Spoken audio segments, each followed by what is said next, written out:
sunset, parang buhay lang natin yan. Isang lulubog at lilitaw. Pero mas maganda kung yan ay nasa taas, ay doon tayo nag-i-start na mangarap para sa buhay natin.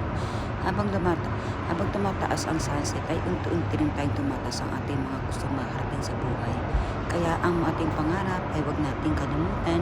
Kahit na tayo mapa-sunset man o mapa-sunrise, ay dyan tayo nabubuhay. At dyan tayo nag-i-start kung ano ating magiging tuon natin sa buhay. Kaya ang buhay natin lahat ay dapat nating mahalin. Ang sunset, ang sunrise ay dyan nag-i-start ang mga pangarap na kung ano ang gusto nating marating sa buhay natin. Kaya huwag natin kalimutan. Ang una ay ang tumawag sa Panginoon at kung sino ang nagbigay ng buhay para sa ating lahat. Maraming salamat dito.